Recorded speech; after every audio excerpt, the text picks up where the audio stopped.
All right, hope everyone's doing well. This is James of the Giant Economy. Today we're going to go over a little bit about what Blockworks is saying about just the macro in general, and most importantly, how it relates to crude, because I'm pretty big on that if you're watching this at any time.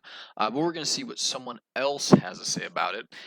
So without further ado, I'm going to give some commentary, and we're going to go into some other things. But without further ado, let's jump in. Oil prices are going to be higher.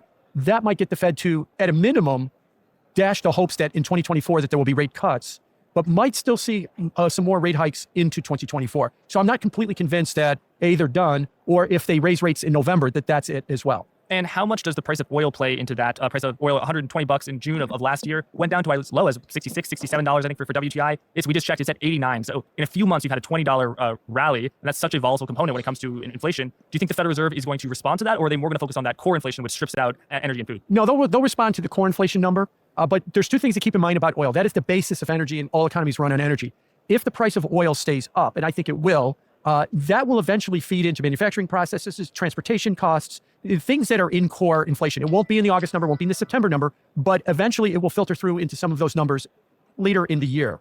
As far as the headline number goes, look, when you ask the average person what's the inflation rate, they usually quote you whatever they see at the gas pump. And they will see that oil is up. Now, economists will say, well, that's oil, that's OPEC, that's idiosyncratic to the oil market. It's not rates, not core money supply demand. Right, exactly. So we could look past that, sort of. You can look past it if you don't want to raise rates, but I don't think if the price of oil is up, the Fed could say, we're so going to look past this that we're going to start cutting rates. It will keep them higher for longer. Yeah, so what is he saying right there? Two things, right? One, he believes oil is going to go up higher and stay higher, number one, and I completely agree with him when you look at all the fundamentals and everything that's happening. Number two, let's take a look at the consumer, right? The consumer doesn't really care about inflation metrics. They don't look at the Fed data or anything like that. They don't look at the other website that's got a lot of good information. What does the average person look at? The average person looks at gallons, a gallon of milk and a gallon of gas. What's the price of those? And from there, they will tell if inflation has gone up, which honestly, those are two great gauges for inflation, let's be honest, right? And what is he saying in this, or he's kind of cut him off, but he's about to say, what he's saying is he's talking about the Federal Reserve and what they can do and about the price, or about inflation, right? If inflation is caused by throwing a lot of money in the system, cool. They can raise rates that helps kind of curb that back down again, right? But what about the inflation that he's talking about with energy prices going up and that creating inflation, right? Because like I said, oil touches everything. Energy is the economy. It's going a high barrel of oil is going to make everything in the world cost more. What can the Fed do to do that? The answer is the Fed can't do anything directly to affect energy prices, right?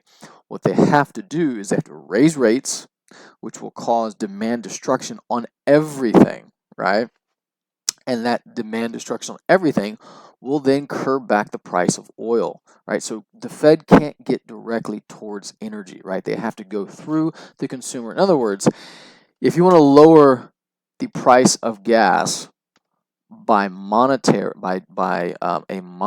change, in other words, not changing the supply, but you're trying to affect the demand side, you would have to crush everything in its path that uses oil, so the oil will go back down, right? And therefore, inflation will go back down. So it's kind of like you're literally, what's a good example? That one's not coming to the baby in the bathwater is not a good one, but you are literally trying to destroy what you are, inflation directly, to get at what the root is. In other words, it's kind of like, here's a great example. It's kind of like saying, hey, we're going to kill the cancer by killing the person. That's what the Fed's going to do. If the person is the economy and they have cancer, right, they can't, in their mind, they can't directly affect cancer. So what they're going to do is they're just going to kill the person and kill the cancer, right? No person, no cancer. Hey, no economy, no need for oil. No need for energy. That's what he's saying is going to happen in this next leg, or that's what he's discussing right now. That's how the Fed can lower inflation caused by high energy prices. Because if they start cutting rates in the face of higher oil prices, they will get skewered by the media that they're not responding to inflation because the public thinks inflation is pretty much the grocery store and the gas pump. Yeah, I've always been skeptical of the narrative that the Federal Reserve is going to cut rates when the economy is doing fine just to help out the stock market. I expect that to not occur. But I just want to go back. Can I jump in on that? If you look at the cycles in the stock market for the last 30 odd years, when does the Fed cut rates? Well, in the 90s, they cut rates in 95 and they cut rates in 99. And those were, if I could use the phrase, those were victory cuts. We vanquished inflation. We accomplished our job. We can now start backing off on the rate cuts. Well, in 95, the S&P went up 37% in 10 months.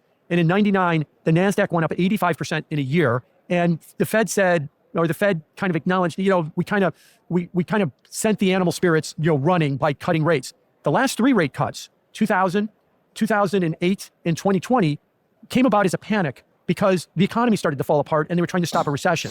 So I've always been of the opinion that the Fed learned the lesson of the 90s, even though Powell wasn't there, the staff was, that the next time they're going to cut rates is when they see serious weakness in the economy. It won't be, we did our job, we can now back off on rates. We did our job, and we don't need to be as restrictive. Fed Governor Waller gave a speech the week before we're recording, in which case he talked about, do we need to cut rates? He said, well, we've raised rates this much, and the economy's strong, the stock market's up. It doesn't seem like these high interest rates are hurting anything, so why are we in any hurry to pull back on it? And I think that's that higher for longer narrative. Only when things start looking bad will the Fed actually start thinking about cuts. And that's not 2 bad days in the stock market, and that's not just one payroll number that kind of comes in below expectations. You will, it's like the definition of pornography. We'll know it when we see it, when things go bad. If and when there's a slowdown in the economy, the R word, a recession. Where are you on that front, Jim? Your 99% recession probability assigned by Bloomberg Economics last fall. We're not in a recession now. Unemployment rates still below 4%. Obviously, that's a lagging indicator. A lot of folks, and I've been speaking to really smart economists and analysts who expect a recession in 2024. And they say just because the tightening hasn't caused a recession yet doesn't mean it won't. Where are you on that spectrum? Well, let me back up and say that in 2022, we had the first and second quarters were negative GDPs. That has been widely considered to not be a recession. By the way, what is a recession? There is actually a business cycle dating committee of 6 PUBA economists, and a couple of them are actually very good economists. And they get together and they proclaim that this was a recession. It wasn't. And some of those economists on that group, Bob Gordon of Northwestern University, who I happen to know very well, they've already said that they don't think that was a recession. Now, I'll disagree with them. Okay, so they're going to go into the recession territory, but they're basically outlining what I've been saying for a while, and what others in the industry are saying is that we're going to go into a recession. Bottom line, it's going to happen. The timing of it, well, that's where you can kind of place your bets in a sense, right? I'm thinking, I've said this before, if it doesn't happen by this October, we don't see some heavy cracks starting in the really bad part of the recession, right? By this October, November, then it's probably going to be sometime in 2024, right?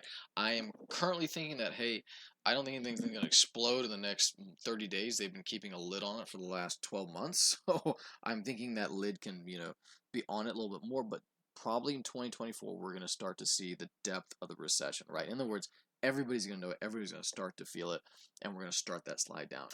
What's going to cause that, most likely, is high energy prices. Like he's been saying, as the energy prices goes up, the Fed will have to tighten more down. People are going to be pinched by both sides. If you think 6 or 7% interest rates on a house is bad, just wait till that house goes up even more because of material prices and everything, and gas is going to be, $4 to $5 in Texas. If you're in California, it's probably $8 to $10 a gallon, and everyone's having to pay this, right? So the Fed's going to destroy the economy to try and get energy prices down, which causes inflation. In other words, they're going to try and vanquish inflation by killing the economy. They're going to try to cure cancer to the person by killing the person, right? And at the same time, energy prices are going to be up, and we are going to we're going to make a ton. If you're on the energy bandwagon. If not, hey, that's cool. You do you type thing. It's up to you. But so far, like they've said, crude has gone up $20. This interview was taken a week ago, by the way, and I'll let you listen to the full thing. I'll put a link in. But this was taken a week ago, and he said crude's been up $20 in 2 months. That's a huge jump, and we're not even seeing we haven't even seen the max of it yet, right? My guess is we'll be at 100 sometime before the end of the year. I mean, it seems like crude is going up almost $1 a day or so, it feels like. But crude's going to be up.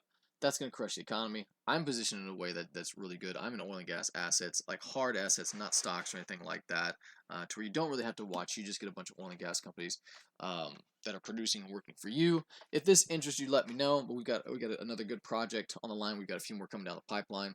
But I just want to make this video to, one, prepare you mentally, right?